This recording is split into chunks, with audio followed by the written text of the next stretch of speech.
All right, let's dive right in to another deep dive with, well, Really fascinating case. yeah, today we're looking into this murder trial.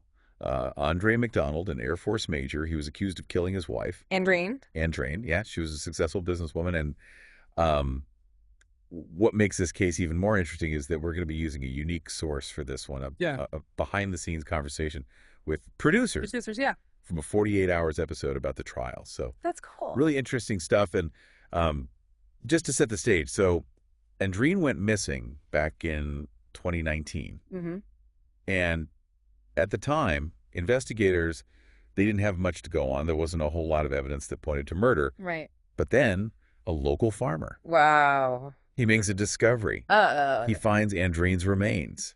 Wow. And that changes everything. Yeah, of course. And then to make things even more complicated, just days before the trial was set to begin, Andre, he confesses. He confesses. Yeah, in a phone call with Zoo. Andreen's mother and sister. So, like, was justice served? You know, we're going to get into all that. But it's a question that just kind of hangs over this whole thing. Well, and what's so fascinating about this is, it's not your average murder trial, right? Yeah. Because we're going to be talking about conflicting evidence. You've got this shocking last-minute confession. Yeah.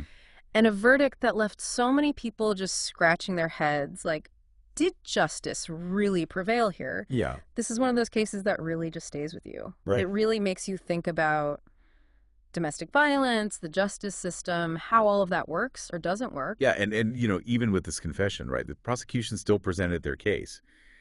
And they focused on Andre's internet searches. Yeah. Like in the days before the confession. Right.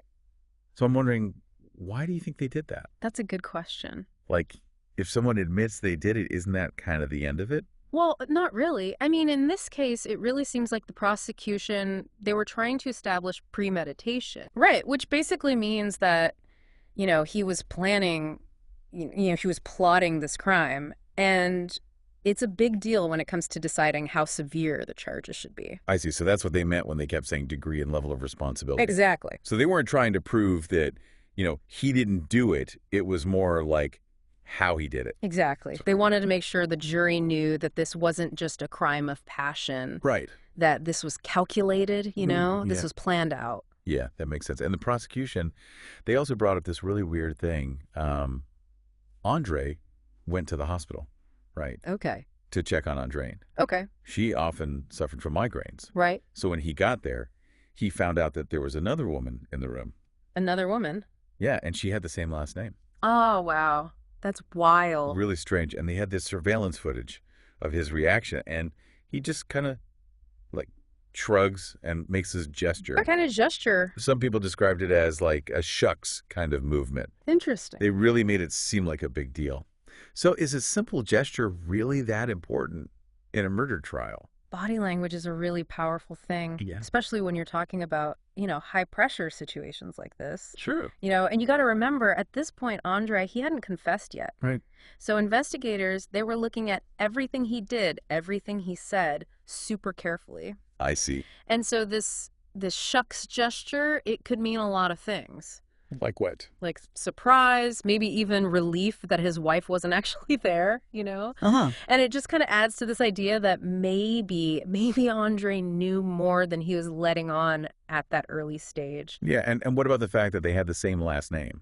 Like, do you think that's relevant, or is it just a total coincidence? It's really hard to say. Yeah. But the prosecution definitely used it, They did. They were trying to suggest that it played a role in Andre's, actions and his state of mind at the time. Right. Yeah. So who knows, Okay, so let's switch gears a little bit and talk about the defense's strategy now. Okay. I was really surprised. Their opening statement was super short. Really? Yeah. And basically they said, look, this case isn't about whether Andre killed Andreen. He already admitted to that. Right. It's about the degree and level of responsibility. Right. What does that even mean? Yeah, I was wondering the same thing. Like, what does that actually mean in, the legal world? And why would they even use that approach? Well, they were basically saying right off the bat, you know what? We're going for a lesser charge. Yeah. We don't want a murder conviction here. Okay. Murder implies intent, right? Mm-hmm. Manslaughter, though, suggests that the crime wasn't planned. Always. It was, in the heat of the moment. Yeah. And so by focusing on this degree and level of responsibility. Mm-hmm. They were basically trying to say, look, this was a tragic mistake. This wasn't cold-blooded murder. So they're not denying that he killed her, but they're saying it wasn't planned. Exactly. Okay, I get that, but it still seems like a tough sell, Oh, it definitely is. to convince a jury. It is. And to try to make their case stronger, Yeah. they kind of tried to shift some of the blame onto Andraine. What do you mean? They really emphasized how physically strong she was. Oh, wow. They showed a video of her carrying Andre on her back, Really? like just playfully, but they showed that. Huh? And they also brought up that she was into powerlifting. Interesting. And they used all of this to suggest that she was actually a threat to him. Wow, so they were basically painting her as the dangerous one. Yeah, it does raise some uncomfortable questions, though, right? Maybe. Like, how are strong black women perceived? Right. Did that play a role in how the jury saw her? That's a really good point. Yeah, And, to me, it just feels unfair I agree. because she's not here to defend herself. Right, exactly. And speaking of unfair, we have to talk about the excluded expert testimony. Yeah. So Dr. Harold Gill King, he was a forensic anthropologist. Okay. He examined Andraine's remains, and he found evidence that completely contradicted Andre's story. Really? Yeah, so he found these blunt force injuries on her jawbone. Wow. And he said that, based on his expert opinion, those injuries happened at or around the time of death, which goes completely against Andre's claim that he hit her body with a hammer after she was already dead. Right, that's huge. Right. So why on earth would this, crucial evidence be excluded from the trial? That's the million-dollar question, isn't it? It's a very complex decision to exclude expert testimony. Yeah. A lot of factors go into it. The judge has to assess the qualifications of the expert, Yeah. the reliability of the methods they used, and whether the testimony is relevant to the case at hand. Okay. And in this particular case, we don't actually know the specifics of why Dr. Gill King's testimony was considered inadmissible. However, it's pretty clear that it being absent from the trial definitely had an impact. Yeah. The jury wasn't able to consider this really critical piece of evidence. Right. It challenged Andre's whole story. Exactly. It's just crazy to think that maybe, if the jury had heard what Dr. Gill King had to say, things might have turned out differently. It's a huge what if, right? It really is. In a case that's already so full of twists and turns. Yeah, this is already proving to be a lot more complicated than I thought it would be. Oh, yeah. And we haven't even gotten to Andre's testimony yet. I know, buckle up, right? Yeah, this is going to be interesting. So Andre's testimony. Yeah, when he took the stand, he was really matter of fact, almost detached, He's recounting these events that led to Andraine's death, and he's giving all these chilling details, but there's zero emotion. Wow. He even used this word rip. Rip. Yeah, when he was describing hitting her body with the hammer. That's pretty disturbing. The detail that really sticks with you. Yeah, I mean, his language is really important here, Using a word like rip, it suggests a level of force, a level of aggression that's hard to just ignore. Right. And it really goes against what the defense was trying to do, painting this as a split-second bad decision. And what about his lack of emotion? He didn't try to revive her, Right. Didn't call for help. He just left her there. His actions after Andraine's death are maybe even more telling than what led up to it. I mean, not seeking help, not showing any remorse. It really raises some serious red flags about his state of mind, Yeah, he kept calling her the body or it. Right. Which is so dehumanizing. Yeah, it's like he was trying to, to distance himself from what he did, from the reality of it. Yeah, that's actually pretty common, in trauma cases. Really? Yeah, it's a defense mechanism. Oh. It helps people cope with the guilt, the horror, by just shutting off the emotional part of it. It's like he was talking about some random object instead of, his wife, the mother of his child. Exactly. It's a way to compartmentalize, to separate himself from the emotional weight of his actions. Okay, so this case takes another turn towards the end, right? Mm-hmm. Right before closing arguments, this crazy, freezing rainstorm hits and delays the trial for 2 days. Wow. Seems like a small thing, but could a weather delay actually influence what a jury decides? Oh, absolutely. Really? Yeah, think about it. They've just sat through hours of testimony. They've seen this graphic evidence, and then boom, they get this unexpected break. Yeah. 2 days is a long time to process all that. True. And some things, especially from the prosecution's case presented earlier, might have gotten a little fuzzy, So you're saying this delay could have actually helped the defense? It's definitely something to think about. Yeah. Jurors are human. We all have these biases, like Mhm. recency bias, right? We tend to remember things that happened more recently, more clearly. So Andre's testimony, which happened right before the delay, it might have been more vivid in their minds when deliberations started. It's just crazy how something random like the weather can play a role in something so serious. It really shows you that justice, it's this delicate balance, legal principles, a human psychology, Hmm. and sometimes just random things you can't predict. And in this case, that delicate balance led to a verdict of manslaughter, not murder. Right. And that shocked a lot of people. Yeah, and you have to remember the jury's decision, it wasn't just about the confession, right? They had to look at everything. Yeah. Evidence, the arguments, the judge's instructions. Yeah. And they decided that, Andre was guilty of manslaughter, Mm. which basically means, in this context, that they thought he caused her death, but they weren't convinced that he planned it out. But wouldn't the internet searches, the ones the prosecution showed, wouldn't those suggest that there was some premeditation? Yeah. I mean, they must have shown that to the jury, right? Right. Those internet searches, they're definitely a big piece of the puzzle here. Yeah. Maybe the jury felt that, yeah, the searches were suspicious, but not enough to prove premeditation beyond a reasonable doubt. Or maybe they found Andre's testimony about his state of mind more believable. Who knows? We don't really know what exactly went into their decision-making. So even with a confession, a jury can still decide on a lesser charge. They can.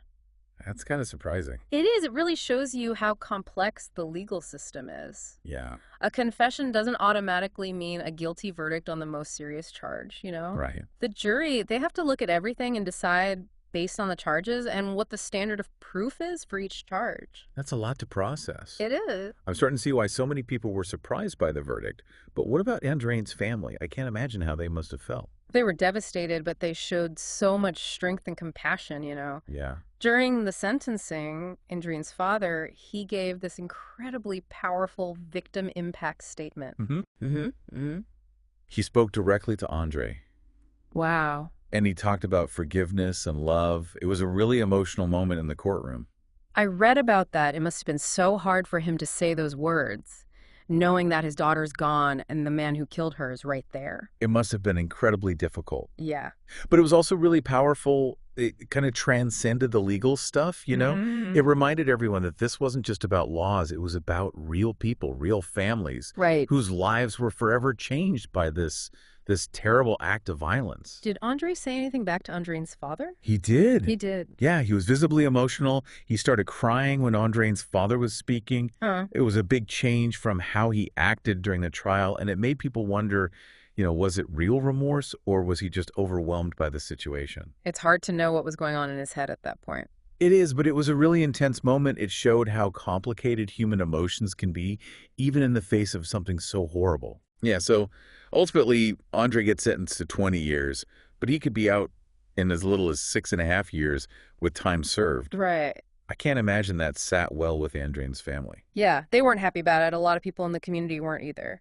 They felt like the sentence didn't really match what he did, They said a life was lost and no amount of time could bring her back. Yeah, this case really makes you think about the justice system. It does. On the one hand, Andre confessed. He was held accountable. But then the sentence, it could seem light to some people. And the fact that key evidence was left out, it makes you wonder if the process was really fair. It really does. This is one of those cases where there are no easy answers. It forces us to look at these uncomfortable truths about domestic violence. The legal system, the search for justice, it's all so complicated. It is, and it leaves us with a lot to think about. What stands out to you as the most impactful part of this whole case? For me, it's that expert testimony that got excluded. Yeah. Dr. Gil King's testimony, it just feels like we're missing this crucial piece of the puzzle. Right. And it makes me wonder if the jury had heard that, would they have seen things differently? Would the verdict have been different? It just makes you think. It really does. When expert testimony is excluded, it always makes you wonder, did the jury really have everything they needed to make a fair decision? The system's supposed to be about justice, but, it's not perfect. Yeah, and the fact that the jury seemed to focus more on what led up to Andrine's death rather than the really disturbing stuff that happened after, it's troubling. Does that tell us something about how we view domestic violence? We try to understand the abuser's actions, but we don't fully acknowledge the victim's suffering. Yeah, that's a good point. We really need to have a better understanding of domestic violence, you know? It's not black and white, it's complicated. Mhm. We got to move past these simple stories of good guys and bad guys and really look at the bigger picture. Right. And, Andrin's case also brings up the issue of race, how that might have played a role in the trial, because the defense tried to portray her as this physically threatening person. Right. And that could be seen as playing into those harmful stereotypes about strong black women. Yeah, it's definitely something to think about. Yeah. Race and gender, they intersect in these legal cases in really complex ways, and it's often overlooked. Right. Did those stereotypes affect how the jury saw Andreen? Did they make Andre's self-defense claims seem more believable? These are tough questions to ask, but we have to ask them. This deep dive has been really eye-opening, but it's also left me feeling kind of unsettled, to be honest. Sure, get it. We've gone over all this conflicting evidence, a last-minute confession, a defense strategy that was really questionable, Yeah. a verdict that left people wondering, was justice really served? Well, the Andre McDonald case, it's definitely more than just a simple murder trial. Mhm. It shows us these bigger societal problems, domestic violence, racial bias, the challenges of our justice system. It's all there. And it leaves us with this final question. Yeah. After everything we've learned, the excluded testimony, the jury's focus, did the verdict really deliver justice for Andrain? That's for each of us to decide, right? Right. We've laid out the facts, we've talked about the complexities, and now it's up to you to think about it and come to your own conclusions. Mhm. This case reminds us that justice, it's complicated. It's not always clear-cut. It's a process, a conversation. And sometimes, even when someone confesses, the road to justice isn't so straightforward. Well, thank you for joining us on this deep dive. We hope it gave you something to think about, too. Yeah, thanks for listening, everyone.